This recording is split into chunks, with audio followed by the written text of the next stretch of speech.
오늘 말씀의 제목은 하나님의 용서입니다.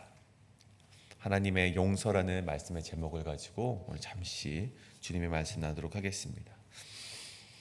아모스를 세 파트로 나누게 된다면 1장과 2장은 열방을 향한 하나님의 심판, 또 뿐만 아니라 이 남유다와 북이스라엘을 향한 하나님의 심판의 메시지로 시작이 되고요. 또 3장부터 6장까지는 특별히 정의와 공의로 살아가지 못하고 있는 이 북이스라엘을 향하여서 하나님께서 그 죄악을 경고하시는 그런 메시지가 담겨져 있습니다. 북이스라엘과 이 남유다, 하나님의 정의로 살아가지 못하는 그 메시지가 담겨 있는 것이 바로 3장과 6장까지의 말씀이죠. 그렇다면 오늘부터 시작되는 이 7장부터 이제 9장까지의 말씀은요, 조금 다른 국면이 펼쳐지게 됩니다. 그것은 하나님께서 아모스에게 환상을 보여주시는데, 이때 보여주신 환상 5가지의 환상을 놓고 이제 하나님께서 이스라엘을 어떻게 심판하시고 또 어떻게 회복시키실지에 대한 말씀을 다루고 있다는 것이죠.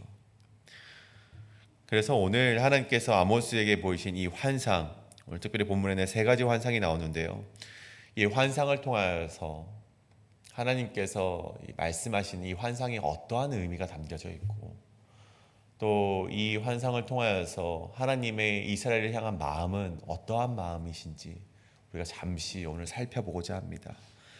우리가 이 시간 그 말씀을 살펴보실 때 그 가운데 하나님의 뜻을 발견해내시고 하나님의 뜻 가운데 거하시는 여러분 되시길 간절히 소원합니다. 그렇다면 오늘 말씀의 하나님의 용서, 그 첫 번째는 하나님의 용서는 순리가 아니다라는 것입니다. 오늘 말씀 첫 번째는 하나님의 용서는 순리가 아니다. 오늘 우리가 읽은 본문에는요, 3가지 환상이 등장을 합니다. 그중 첫 번째는 하나님께서 아모스에게 보이신 환상, 이 메뚜기의 환상입니다. 1절과 2절에 나오는데요, 보시면 왕이 풀을 벤 후에 풀이 다시 움돋기 시작할 때에 하나님께서 메뚜기를 지으셔서 메뚜기가 풀을 다 먹게 하실 것이다 라는 환상이 오늘 아모스가 처음 접한 환상이었다는 것이죠. 물론 이 환상의 의미가 숨겨져 있는 것이 아니라 우리가 이 환상의 뜻을 우리가 쉽게 받아들일 수는 있습니다. 왕이 풀을 벤 후라는 것이 무엇입니까? 이들이 지은 땅의 첫 소산을 왕에게 바친다는 것을 말합니다. 당시 이스라엘 백성들이 처음 추수 때 얻은 곡식을 왕에게 세금처럼 바쳤습니다. 물론 이는 왕이신 하나님께 우리의 소산을 바치는 것을 뜻하기도 하는데, 물론 이것을 더 깊게 해석을 하면 어떤 이들은요, 첫 소산을 하나님이 아니라 왕에게 첫 소산을 바쳤기 때문에 하나님께서 심판을 하시는 것이다 라고 해석을 하기도 합니다. 물론 이 말씀이 그렇게 해석이 될 수도 있습니다. 하지만 이 구절의 중요한 의미는요, 뒷부분에 있기 때문에 이것이 정말 왕에게 바쳐서 하나님께서 화가 나셨다라든가, 아니면 아니다, 이것은 그냥 하나님께 우리의 소산을 바쳤고 그 뒤에 있는 소산을 하나님께서 우리에게 주지 않으시는 것이다, 둘 중 어떻게 해석하셔도 그렇게 큰 문제가 되지는 않습니다. 다만 뒤에 있는 말씀, 그 후에 우리가 다시 씨를 뿌려서 풀이 자라나려고 할 때, 움트려고 할 때 주님께서 우리에게 메뚜기를, 이스라엘에게 메뚜기를 보내셨다는 것에 우리가 집중을 해야 된다는 것이죠. 그럼 첫 소산은 왕의 것, 하나님의 것인데, 그럼 두 번째 소산은 누구의 것입니까? 수고한 자의 몫입니다. 농부의 몫이죠. 근데 그 수고한 자의 몫을 하나님께서 메뚜기를 보내서 먹게 하신다는 것입니다. 이게 무슨 말입니까? 농부의 소산을, 그렇게 열심히 수고한 자의 소산을 하나님께서 다 빼앗아 가신다는 것입니다. 우리 말씀드렸다시피 이스라엘이 이 당시 굉장히 번영을 하였습니다. 여로보암 2세가 영토 확장의 그 전쟁에서 승리를 하여서 영토는 굉장히 넓어졌고, 그로 인하여서 우리가 땅을 경작할 수 있는 그런 기회도 많아졌고, 그래서 그들이 잘 먹고 잘 사는 이 시대가 바로 아모스의 시대이지 않습니까? 삶이 굉장히 풍요로웠습니다. 하지만 저들의 소산을 이제 하나님께서 두고 보지 않으시고 빼앗아 가신다고 말씀하시는데, 이는 어찌 보면 이 땅의 삶의 물질이 전부인 것처럼 살아가는 저들의 소산을 하나님께서 빼앗아 가신다는 것이죠. 이때 아모스가 어떠한 일을 합니까? 2절에 보시면요, 하나님께 기도를 올리는데, 주 여호와여 청하건대 사하소서, 야곱 북이스라엘이 미약하오니 어떻게 서리이까? 그러니까 하나님께서 심판을 하신다고 하시니 아모스가 그러지 마십시오, 하나님 용서해 주십시오라고 간곡하게 기도하는 장면이죠. 그때 하나님께서 어떻게 행하십니까? 하나님이 보시기에 의인이었던 아모스가 부르짖으니 하나님께서 뜻을 돌이키시는 장면이 나옵니다. 당연히 하나님께서 만연해 있던 이 물질주의를 벌하셔도 되는데, 오늘 말씀에서는 하나님께서 그 뜻을 돌이키셨다라고 되어 있습니다. 그렇다면 왜 뜻을 돌이키시면서 하나님께서 저들을 용서하셨는가, 우리가 한번 생각을 해보자는 것입니다. 단순히 아모스가 의인이었기 때문에 하나님께서 아모스를 봐주신 것입니까? 아니면 하나님께서 다시 생각해 보니까 이스라엘 죄악이 그렇게 크리티컬하지 않아서 하나님께서 내가 잘못 생각하는 것 같은데 라고 해서 봐주신 것입니까? 아마 저는 이 두 가지 모두가 아니라고 생각을 합니다. 이거에 대한 정답은 뒤에 우리 환상을 보고 나서 우리 함께 결론을 짓고자 합니다. 이는 이 두 번째 환상과도 연결이 되는데, 두 번째 환상은 무엇입니까? 이 불의 환상입니다. 4절이죠. 주 여호와께서 또 내게 보이신 것이 이러하니라. 주 여호와께서 명령하여 불로 징벌하게 하시니 불이 큰 바다를 삼키고 육지까지 먹으려 하는지라. 불로 징벌하신다. 우리 담임 목사님께서 지난주 수요일에 이 불이라는 것은 하나님의 말씀이라고 말씀하셨듯이, 하나님께서 이 말씀을 보내어서 그들을 심판하시는 그 말씀입니다. 근데 오늘 조금 더 뒤의 내용과 살펴보자면, 오늘 말씀은 특별히 하나님께서 가뭄을 보내신다는 그런 심판이기도 합니다. 이 불을 보내셔서 큰 바다와 육지까지 먹으려 한다는 이미지가 오늘 아모스에게 임했던 그 환상의 이미지였죠. 오늘 이 큰 바다라고 번역된 히브리어는 이 테홈 라바라고 합니다. 근데 이 테홈 라바는 두 가지 단어가 붙어서 생긴 단어인데요. 이 테홈이라는 것은 깊다, 어떤 정말 큰 깊음을 뜻하는 것이고, 그리고 이 뒤에 있는 라바는 거대하다라는 뜻을 가지고 있습니다. 테홈 라바라는 것은 깊고 거대한 것을 말하는 것이죠.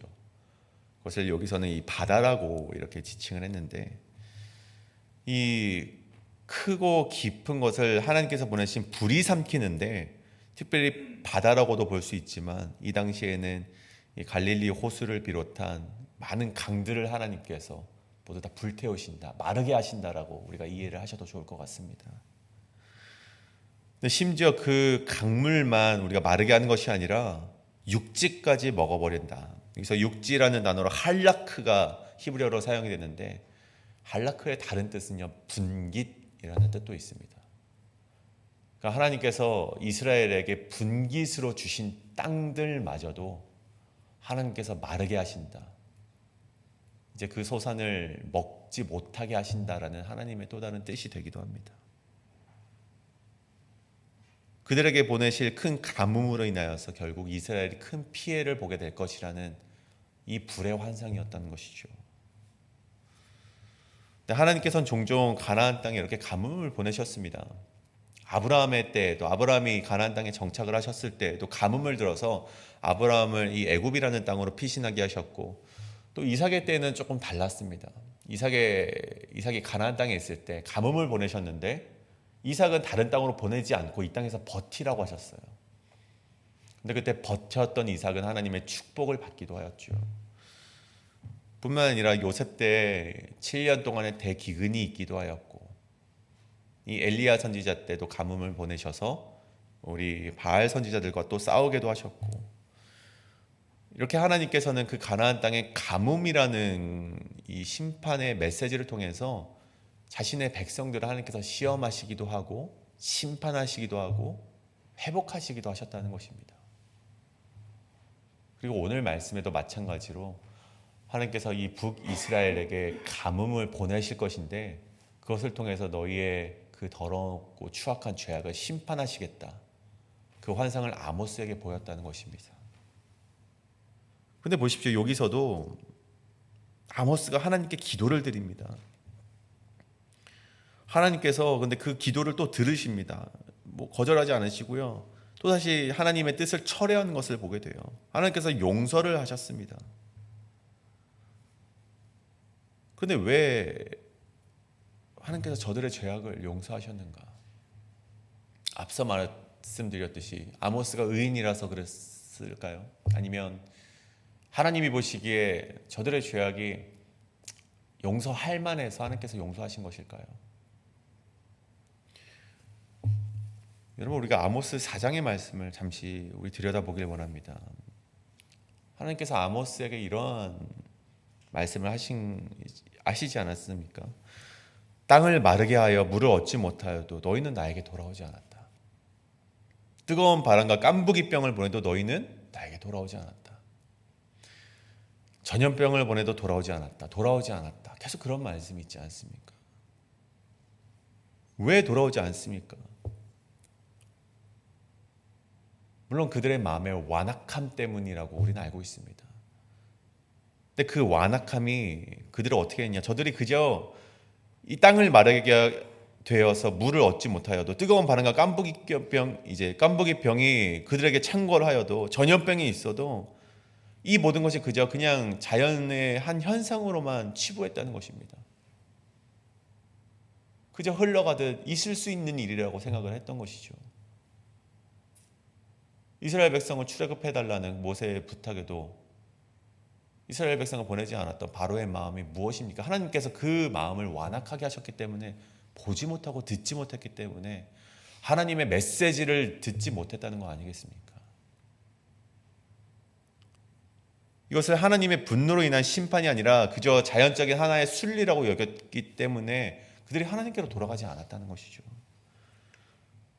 여러분, 이것은요 우리에게도 동일하지 않은가 우리가 반드시 살펴보아야 된다는 것입니다. 우리가 생명의 하나님을 따르지 않아서 생기는 많은 삶의 문제들이 있습니다. 우리가 생명의 하나님을 향해 가까이 나갈 때 생명적인 일들이 굉장히 많이 생겨나게 됩니다. 예상치 못한 곳에서 하나님의 도움이 오고 합력하여서 선을 이루게 되는 것을 우리가 경험하게 되는데, 반대로 하나님을 떠나겠다고 한다면 생명의 하나님을 떠나게 되니 죽음의 징조들이 우리에게 다가오게 됩니다. 그런데 그 죽음의 징조들이 우리의 삶에 펼쳐질 때 우리는 여전히 그냥 인생을 살아가면서 겪게 될 수 있는 한 가지 일들이라고 치부해 버리진 않은가 우리가 생각을 해보자는 것이죠. 그런데 이거보다 더 큰 문제가 있습니다. 하나님을 떠나 살면서 그런 징조들이 일어날 때 이것은 내가 하나님을 떠나 살기 때문에 생겨나는 일들이라는 것을 아는 사람들도 있다는 것입니다. 생명의 하나님을 내가 예배를 드리지 않아서, 내가 하나님의 말씀대로 살지 않아서 나에게 잘못되는 일들이 있음에도 불구하고 하나님께로 바로 돌아가지 않는 자들이 더 큰 문제라는 것이죠. 그들의 마음 가운데는 여러 마음이 있을지 모르겠지만 이런 마음이 있는 것 같아요. 하나님께 내가 나중에 돌아가도 하나님께서 용서해 주시겠지.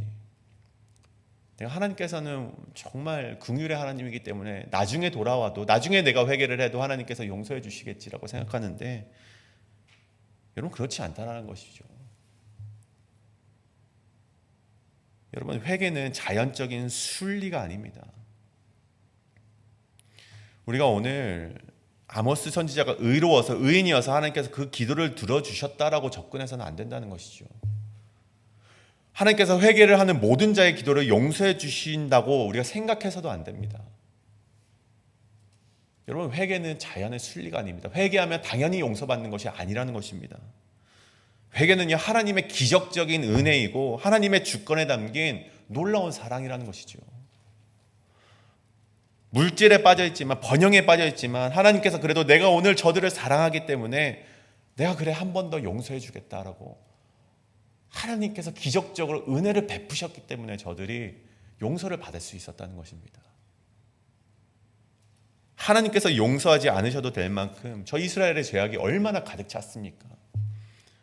바로 아수르라는 나라를 다시 강하게 만드셔서 저희 북이스라엘을 지금 치셔도 저들은 할 말이 없는 민족이 바로 저 북이스라엘의 민족이었습니다.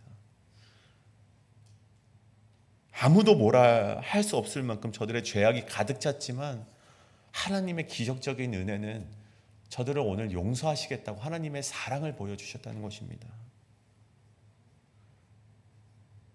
여러분, 오늘 말씀을 통해서 우리가 반드시 알아야 될 메시지가 이것이라는 것이죠. 회개하면 용서받는 것은 당연한 것이 아닙니다, 여러분. 그것은 전적으로 하나님의 은혜이며 하나님께서 봐주신 것임을 기억하셔야만 합니다. 오늘 용서함 받고 내일 죄를 지어도 또 용서해 주실 거야. 아니요, 그것은 여러분 알지 못하는 것입니다. 오늘 죄를 용서받아도 내일은 용서하지 않으실 수도 있습니다. 오늘 하나님의 용서가 결코 회개의 당연한 순리의 결과가 아님을 기억하시고, 오늘 이스라엘을 용서하신 것이 아모스가 의인이었기 때문에 용서하셨구나라고 접근하지 마시고, 하나님께서 그럼에도 불구하고 한번 봐주셨구나, 저들을 사랑하시는 마음으로 한 번 더 기회를 주셨구나, 그렇게 받아들이시는 우리 성도님 되시길 간절히 소원합니다. 그렇다면 두 번째는 무엇인가? 하나님의 용서 두 번째는 그럼에도 불구하고 용서할 수 없는 문제도 있다라는 것입니다. 용서할 수 없는 문제도 있다. 세 번째 환상이죠. 우리가 잘 아는 다림줄에 대한 환상입니다. 그런데 앞선 환상과는요, 이 전개가 조금은 다릅니다. 먼저 이제 보여지는 환상이 다림줄을 가지고 이 쌓은 담 앞에서 하나님이 다림줄을 직접 가지고 서 계신 환상이 아모스에게 보입니다. 근데 환상으로만 끝나는 것이 아니라 하나님께서 아모스에게 이렇게 물어요. 너가 무엇을 보느냐? 근데 다림줄입니다. 이렇게 하니 내가 이 다림줄을 내 백성 이스라엘 가운데 두고 다시는 용서하지 아니하리라 라고 하나님께서 말씀하시는 것을 세 번째 환상으로 보게 됩니다. 여러분, 다림줄이 무엇입니까? 이 건물을 지을 때 수직으로 똑바로 올라가기 위해서 그것을 확인하는 도구가 다림줄 아닙니까? 그 아래에 추가 달려있는 것. 근데 여러분, 이 다림줄은요, 그 모양과 정밀도가 발전했을 뿐 지금도 여전히 사용되고 있습니다. 왜냐하면 건물을 올바르게 세우기 위해서는요, 이 다림줄이 반드시 필요하기 때문입니다. 요즘에는 수평계, 수직계 이런 것이 또 생겨났다고 하죠. 사람들의 눈에 건물이 올바르게 세워진 것처럼 보여도 이 다림줄로 재봤을 때 어긋나 있다면 어떻게 돼야 됩니까? 그 건물이 막 1년 동안 쌓았든 2년 동안 쌓았든 그 건물이 지금 이제 돌이킬 수 없든 상관없이 다 무너뜨려야 된다는 것입니다. 지금 무너뜨리지 않으면요, 나중에 더 큰 참사가 일어나기 때문에 지금 당장 무너뜨려야 된다는 것입니다. 뒤틀린 건물은 언젠가 반드시 무너질 수밖에 없기 때문이죠. 근데 하나님께서 우리에게 말씀하시는 그 말씀이 바로 그런 말씀이라는 것입니다. 다른 어떤 건 우리가 물질에 빠져 있어가지고 그러니까 하나님께서 어떻게든 돌이키실 수 있습니다. 그것을 건물로 비유하자면 잠깐 우리 튀어나온 벽돌이라면 하나님께서 그걸 고치실 수 있을지 모르겠습니다. 하지만 이 존재 자체가 뒤틀려버린 이스라엘의 신앙을요, 내버려 두었다가는 이제는 하나님께서 그들이 더 큰 참사가 일어날까봐 하나님께서 그들을 이제는 완전히 무너뜨릴 수밖에 없는 지경에 이르렀다는 것입니다. 하나님께서 이것을 용서했다가는 나중에 저들이 더 큰 재앙을 맞이하기 때문에 지금 하나님께서 완전히 무너뜨리지 아니하실 수밖에 없다는 것이죠. 잘못된 신에게 절하고 번영에 빠져서 우상을 숭배하는 이스라엘의 죄악은 단순히 용서한다고 끝날 일이 아니었습니다. 이것은 완전히 무너뜨려야만 하는 일이었죠.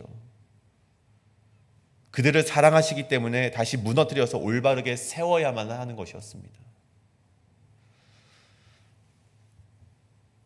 이것은요, 하나님의 또 다른 사랑의 모습이었습니다. 앞서서 하나님의 용서의 모습과는 조금 다른 모습이었죠. 앞서서 보여주신 하나님의 용서는요, 저들을 사랑하기 때문에 하나님께서 한 번 더 기회를 주신 것이라면, 오늘 두 번째, 세 번째 환상으로 보여지는 다림줄의 환상은 그럼에도 불구하고 저들을 사랑하기 때문에 저들을 무너뜨릴 수밖에 없는 하나님의 사랑의 모습이 또 담겨져 있다는 것입니다. 사랑하는 성도님, 저는 오늘 이 세 가지 환상을 통하여서 하나님의 용서에 담긴 두 가지 사랑의 모습을 우리가 바라보았고, 여러분이 그것을 반드시 깨닫길 원합니다. 첫 번째와 두 번째 환상을 통하여서 심판을 보류하시는 하나님의 용서의 모습도, 또 마지막 환상을 통해 보여지는 용서하지 아니하겠다는 하나님의 모습도, 결국 그 안에 담겨져 있는 메시지는 우리와 관계를 끊지 아니하시려는 하나님의 사랑이 담겨 있다는 것입니다.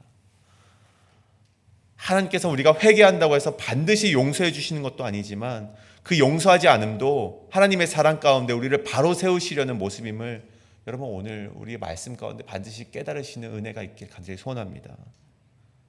그래서 오늘 말씀 가운데, 오늘 말씀을 통해서 우리가 하나님 다림줄 앞에 서서 겸손히 서서 우리의 삶을 정직하게 바라보시고 그 하나님의 기준 앞에 새롭게 세워지길 기대하며 나아가시는 여러분 되시길 간절히 소원합니다. 때로는 우리를 무너뜨리시고, 때로는 정말 기적적인 은혜로 우리를 또 한 번 기회를 주실 때, 그 어떤 하나님의 용서든, 그 하나님의 용서가 주어졌을 때 우리가 하나님께 바짝 엎드리심으로 말미암아 또다시 하나님과의 관계가 회복되고 하나님의 그 생명의 길로 걸어 나가시는 우리 성도님들 되시길 간절히 축복합니다. 이제 함께 기도하시길 원합니다. 우리 이것을 놓고 좀 기도하길 원합니다. 하나님께서 나에게 또 다른 기회를 주셨을 때, 하나님께서 또 다른 용서를 하셨을 때 그 용서의 의미를 발견해내길 원합니다. 우리에게 지금 주어진 죄들이 하나님이 보시기에 그렇게 심각한 문제가 아니었기 때문에 하나님께서 용서한 것이 아니라, 하나님께서 기적적인 은혜로 말미암아 나에게 용서하신 것임을 깨달을 수 있는 그런 깨달음이 우리에게 있게 하여 주시옵소서. 또한 하나님께서 나를 용서하지 않고 나를 무너뜨리려 하실 때에도 그것마저도 하나님께서 나에게 사랑하시기 때문에 다시 새로워지길 원하는 하나님의 뜻임을 우리가 또 한 번 깨달으시고, 내가 하나님의 그 뜻에도 순종할 수 있는 내가 되게 해달라고 이제 함께 기도하며 나아가시겠습니다. 함께 기도합니다.